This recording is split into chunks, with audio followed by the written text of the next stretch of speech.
भेज दो।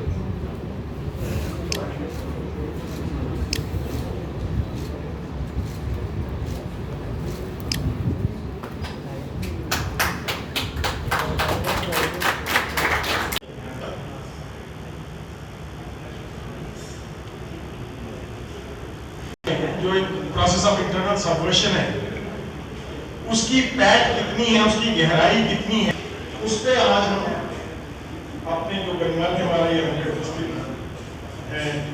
स्टेज पे रसाना केस कैसे एक मील का पत्थर साबित हुआ। जम्मू के लोगों ने अप्रैल तक पूरी दुनिया को इसका कुछ पता नहीं, जम्मू में भी गिने चुने लोग हैं।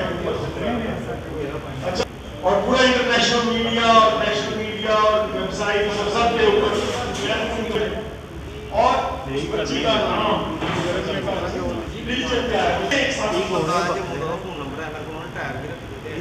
यहाँ पे स्ट्रगल हुई तो ये सरकार नहीं तो एक ऐसा इंटेलेक्चुअल प्रयास हुआ है जिसमें राष्ट्र को सेंटर में रखा गया है, जिसमें जम्मू संभाग को, राष्ट्रवादी समाज को सेंटर में रख के उसके अराउंड कोई ताना बाना बुनने का प्रयास किया गया है।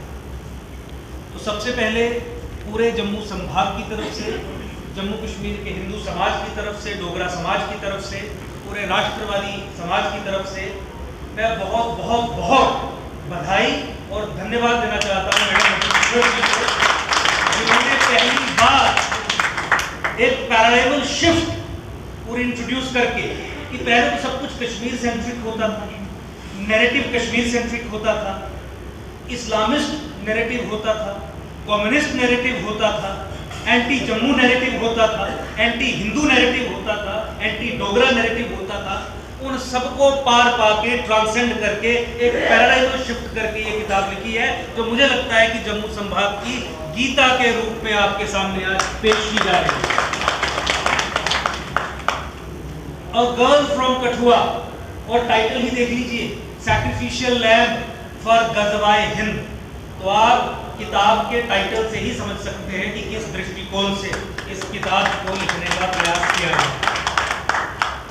इतना साहसी कदम, और खासकर जब मामला पंजाब और हरियाणा हाईकोर्ट चंडीगढ़ में विचाराधीन हो, ट्रायल अभी कुछ समय पहले ही कंक्लूड हुआ, एक क्रिटिकल एनालिसिस जजमेंट का भी मुझे लगता है कि इसके लिए बहुत साहस की आवश्यकता है, ना केवल साहस बल्कि ऑब्जेक्टिविटी की आवश्यकता है। तो साहस और ऑब्जेक्टिविटी से भरी हुई ये किताब है। मैं आप सबसे निवेदन करूंगा कि आज स्टॉल पे भी, बाहर भी ये किताब रखी गई। हाँ, आज का कार्यक्रम पन कश्मीर, हम आज के दिन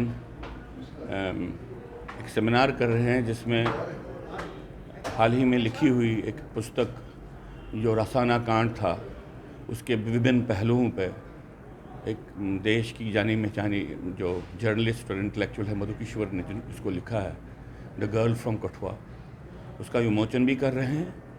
और साथ में आंतरिक विघटन, इंटरनल सबवर्शन जो पॉलिटिकल सिस्टम का और गवर्नमेंट का है, उस पर बात करेंगे एक सेमिनार के रूप में।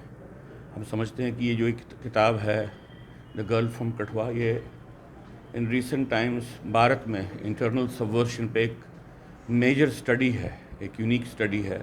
हम चाहते हैं कि सब लोग उसको देखें और हमारे राजनीतिक तंत्र का और हमारे जो गवर्नमेंट के तंत्र का अंदर से जो विघटन की प्रक्रिया है उसको समझने का प्रयत्न करें। देखिए, अब तो हम समझेंगे कि ये सफल होना चाहिए। भारत सरकार ने जो ये किया है, तो हालात स्टेट में, जम्मू में भी और कैसे हैं वो आपके ध्यान में ऑलरेडी है।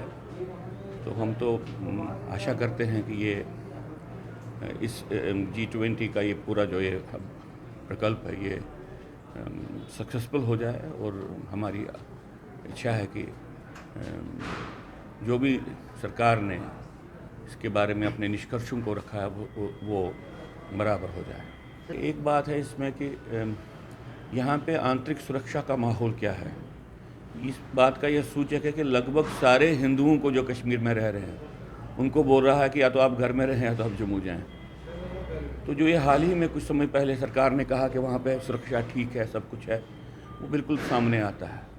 और अभी आपको मालूम है कि हमारे फॉरेन मिनिस्टर ने ये कहा कि भाई हम जब बिलावल भुट्टो के बारे में जो SCO में आए थे, उनने उसके बारे में ये बात की कि भाई हम जो लोग टेररिज्म को बढ़ावा देते हैं उनके साथ नहीं बैठेंगे। जिस माशरे में टेररिज्म पनप रहा हो, जहाँ पे जिनोसाइड की घटना घट रही हो, वहाँ पे विक्टिम्स को परपेट्रेटर्स के माहौल के बीच में रहने की बात कहना ये किस तरह से उचित है।